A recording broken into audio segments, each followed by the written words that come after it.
올해 마지막을 보내기 전에 여러분들과 하나님의 말씀을 함께 나눌 수 있는 기회를 갖게 되어서 여러분께 감사의 말씀 드립니다. 오늘 제가 본문을 통해 제목을 잡은 하나님의 진노와 모세의 중재는 두 번째로 여러분들에게 전하는 말씀입니다. 제가 지금 대구에 있는 약 20여 명의 목회자들과 성경 공부를 하고 있는데, 제임스 브루크너, 시카고에 있는 노스 파크 테올로지컬 세미나리 구약학 교수가 쓰신 이 출애굽기서를 공부하면서 예전에 알지 못했던 귀한 부분에 도전을 받고 하나님의 진노와 모세의 중재라는 제목으로 세 편의 설교를 이미 준비해 놓았습니다. 그리고 여러분들과는 오늘 두 번째 말씀을 나누게 되었습니다. 여러분과 제가 알듯이 출애굽기 32장에서 모세가 하나님의 율법을 받고 산에서 내려오기 전에 산 아래서 이스라엘 백성들이 금송아지 우상을 만들고 그것을 경배하고 먹고 마시며 춤추고 뛰놀았던 우상 숭배의 사건을 기억하고 있을 것입니다. 이스라엘 백성의 범죄로 인하여 하나님께서 진노하시겠다는 말을 들으면서 모세는 이스라엘 백성을 대신하여 중재자로 하나님 앞에 서게 됩니다. 이스라엘 백성의 우상 숭배는 보통 범죄가 아니었습니다. 엄청난 큰 범죄였습니다. 이 범죄는 용서할 수 없는 범죄였습니다. 이 급박한 상황 앞에 지도자 모세는 하나님께 중재자로 기도하기 시작합니다. 이스라엘 백성을 살리기 위해서 말입니다. 본문을 중심으로 세 가지 교훈을 여러분과 함께 나누도록 하겠습니다. 첫 번째는 이스라엘 백성의 범죄와 하나님의 진노에 관한 말씀입니다. 하나님을 신앙하는 백성, 언약의 백성이 가장 우선적으로 지켜야 하는 계명이 제1계명입니다. 너는 나 외에 넌 다른 신들을 내게 두지 말라는 이 1계명의 말씀은 모든 율법의 기초가 됩니다. 그런데 이스라엘 백성은 바로 제1계명을 범했습니다. 하나님의 언약 백성에게 1계명을 범한 것은 가장 큰 범죄였습니다. 모세는 1계명을 범한 것이 얼마나 큰 죄인가를 5번이나 반복해서 언급하고 있습니다. 30절에서 큰 죄라고 했습니다. 31절에서 큰 죄라고 했습니다. 32절에서는 죄라고 했습니다. 33절에서는 범죄라고 했습니다. 34절에서는 죄라고 했습니다. 여러분, 지도자 모세가 이렇게 큰 죄라고 밝혔다면 엄청난 죄악입니다. 큰 죄라는 말은 하나님께서 제1계명에서 금하신 우상 숭배를 두고 하는 말입니다. 하나님 섬김을 버리고 우상을 섬기는 것이 하나님의 언약 백성에게는 가장 큰 죄라는 것입니다. 또는 큰 죄라는 것은 죄의 부피를 말하는 것이 아니라 그 죄에 뒤따라오는 하나님의 진노 역시 크다는 것을 표현하는 말씀입니다. 이렇게 우상을 숭배한 큰 죄는 하나님의 진노를 불러 일으킬만 합니다. 모세는 우상 숭배 범죄 뒤에는 분명한 하나님의 진노가 따라온다는 것을 알았습니다. 그래서 모세는 지금 하나님의 진노의 음성을 듣고 있는 것입니다. 본문 34절 하반절을 보십시다. 그러나 내가 보응할 날에는 그들의 죄를 보응하리라고 했습니다. 여기서 여러분과 저는 두 가지 사실을 깨닫게 됩니다. 첫째는 하나님은 죄에 대하여 엄하게 보응하신다는 것입니다. 여러분과 저는 이미 알고 있습니다. 아담의 범죄로 모든 인류가 사망에 놓여 있습니다. 이 죽음의 불행을 피해갈 인생은 아무도 없습니다. 이스라엘 백성의 범죄도 마찬가지입니다. 그들이 여호와 섬기기를 버리고 우상을 숭배했습니다. 하나님께서는 이 죄에 대하여 보응하십니다. 35절을 보십시다. 여호와께서 백성을 치시니 이는 그들이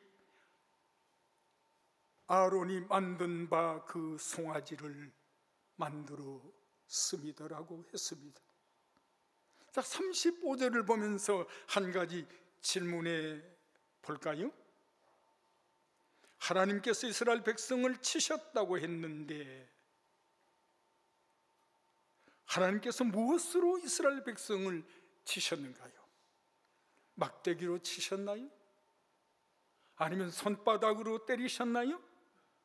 그것도 아니면 돌멩이로 치셨나요?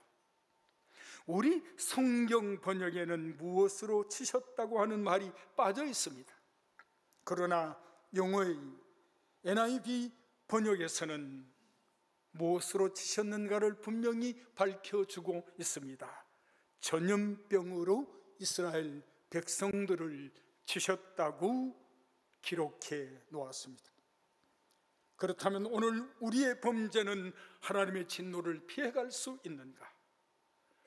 바울은 신약 시대를 살아가는 여러분과 저에게 이 사실을 분명히 전하고 있습니다.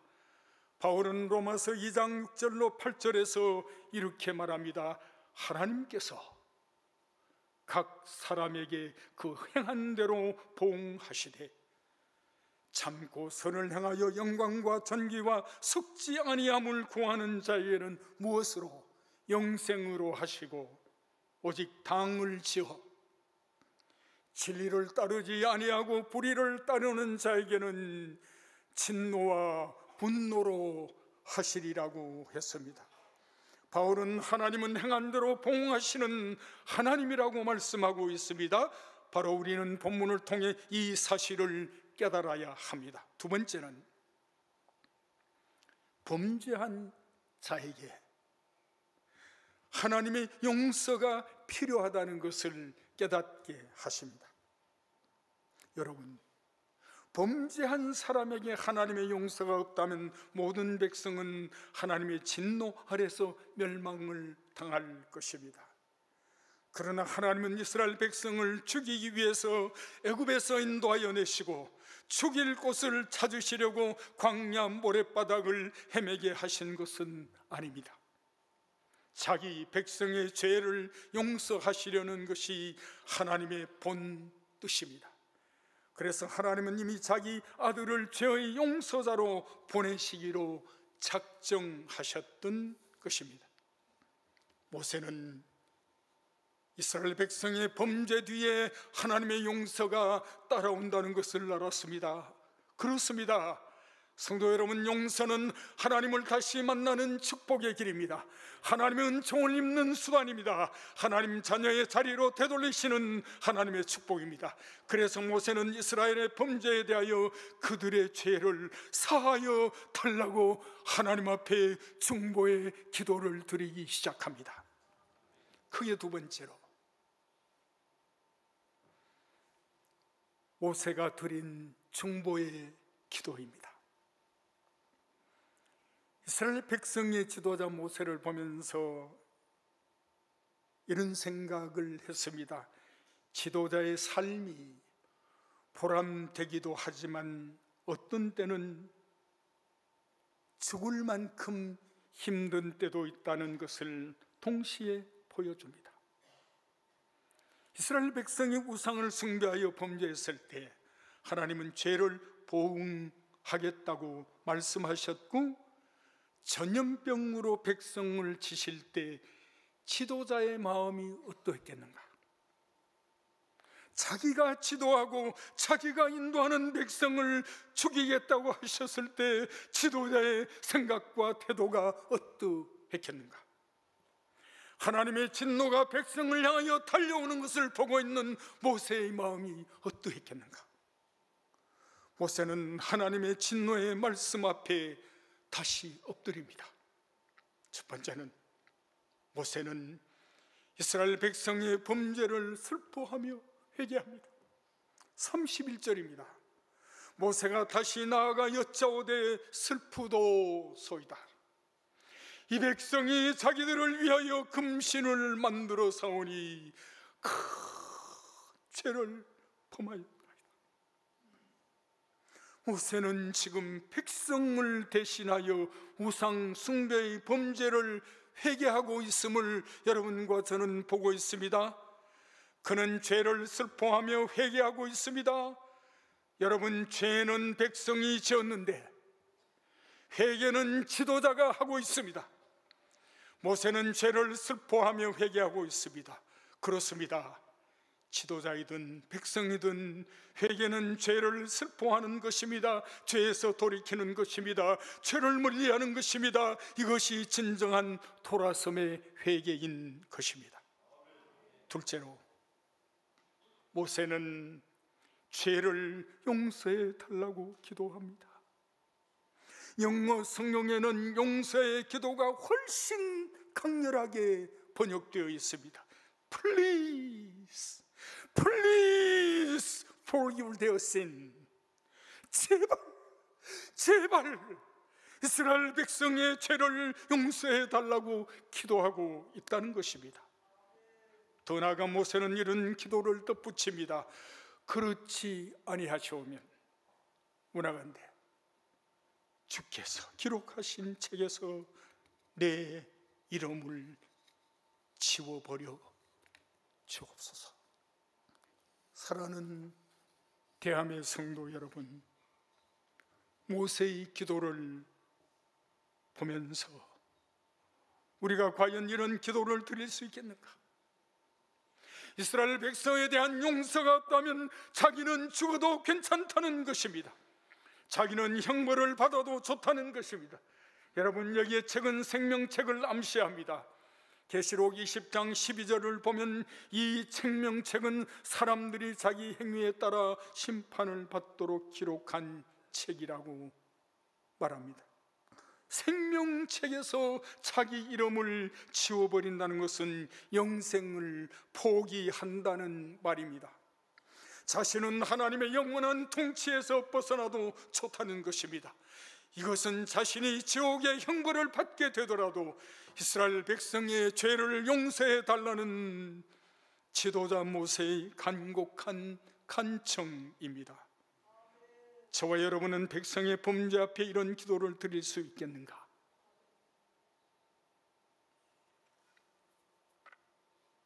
마지막으로, 모세가 이렇게 하나님 앞에 간구한 중보의 기도에 관한 결과입니다. 이 부분은 오늘 여러분과 저에게 중요한 교훈을 주는 부분입니다. 이스라엘 백성의 범죄에 대하여 모세는 하나님께 중보의 기도를 드렸습니다. 모세는 이 기도에서 자신의 생명을 버리는 기도를 드렸습니다.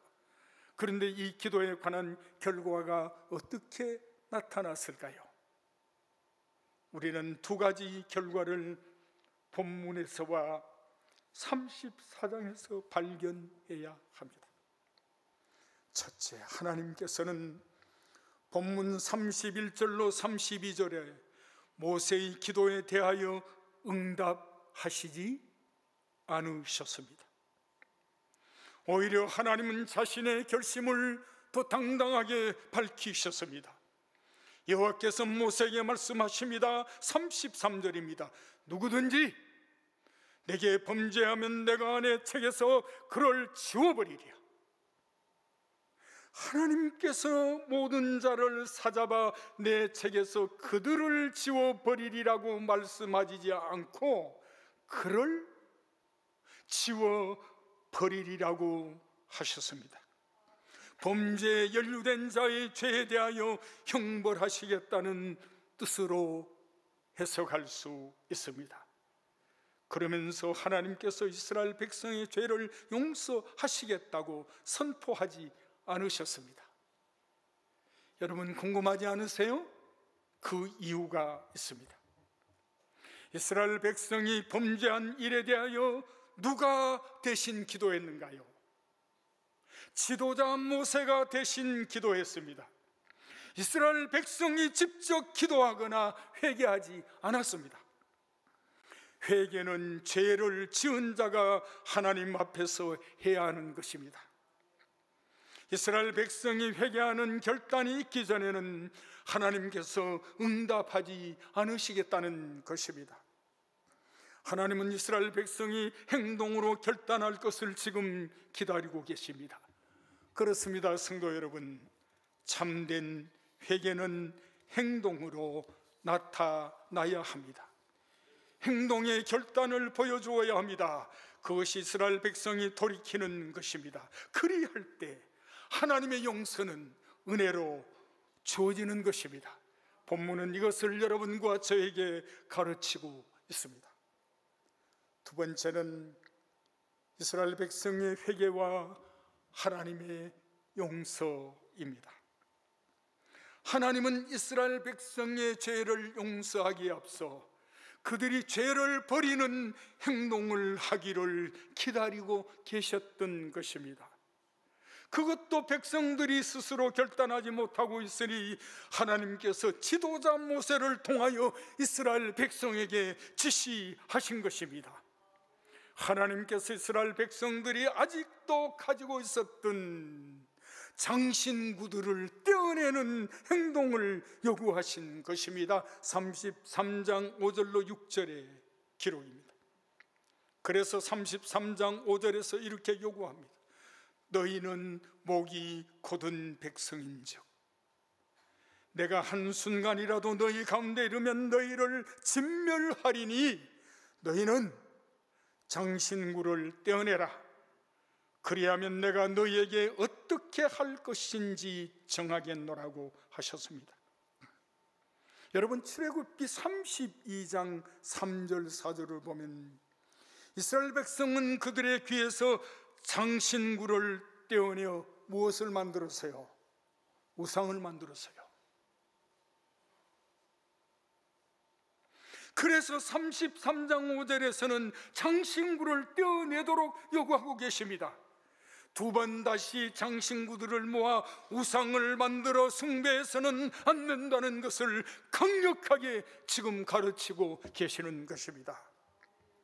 33장 4절을 보면 이스라엘 백성들이 준엄한 말씀을 듣고 슬퍼하면서 한 사람도 장신구로 자기 몸을 단장하지 아니했다고 했습니다. 그리고 6절에 가면 이스라엘 자손이 호렙 산에서부터 그들의 장신구를 떼어내니라고 했습니다.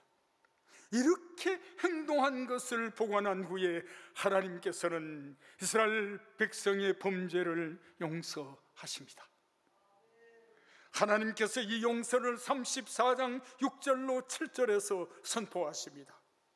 여호와께서 모세 앞으로 지나면서 여호와로라 여호와로라, 자비롭고 은혜롭고 노하기를 더디하고 인자와 진실이 많은 하나님이라. 인자를 천대까지 베풀며 악과 과실과 죄를 어떻게 하리라고요? 용서하리라고 하십니다. 마침내 이스라엘 백성의 범죄에 대한 하나님의 용서가 선포되었습니다. 모세는 그 용서하시는 그 하나님을 어떤 분이신가를 구체적으로 선포하고 있습니다. 여러분, 용서하시는 하나님은 자비하신 분이십니다. 용서하시는 하나님은 은혜로우신 하나님이십니다. 용서하시는 하나님은 노하기를 더디하시는 하나님이십니다. 용서하시는 하나님은 인자하신 하나님이십니다.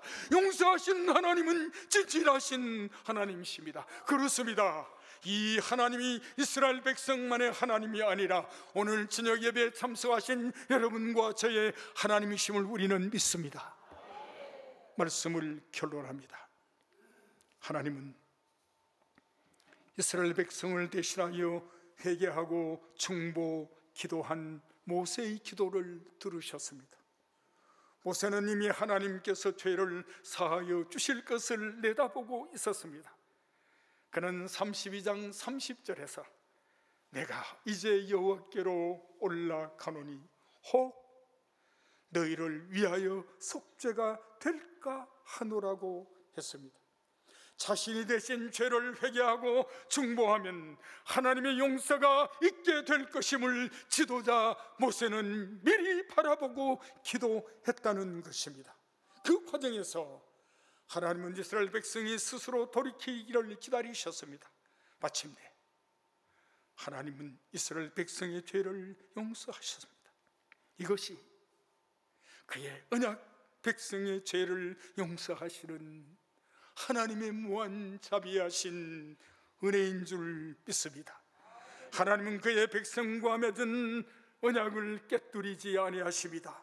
용서해서라도 하나님의 백성으로 남게 하시고 그들로 온 세상에 여호와가 누구이신가를 알리게 하십니다. 사랑하는 대함의 성도 여러분, 여러분과 저 역시 하나님의 한없는 용서를 받고 사는 백성입니다. 하나님의 용서는 이 세상의 죄를 다 덮고도 남음이 있습니다. 불신자들이 하나님의 용서 안에 들어오기를 우리는 이제 기도해야 할 것입니다. 우리의 간곡한 기도에 하나님은 뜻을 바꾸실 수 있습니다. 이 하나님을 전하고 알리는 일에 대한민국의 온 성도들이 귀하게 쓰임받기를 축원합니다.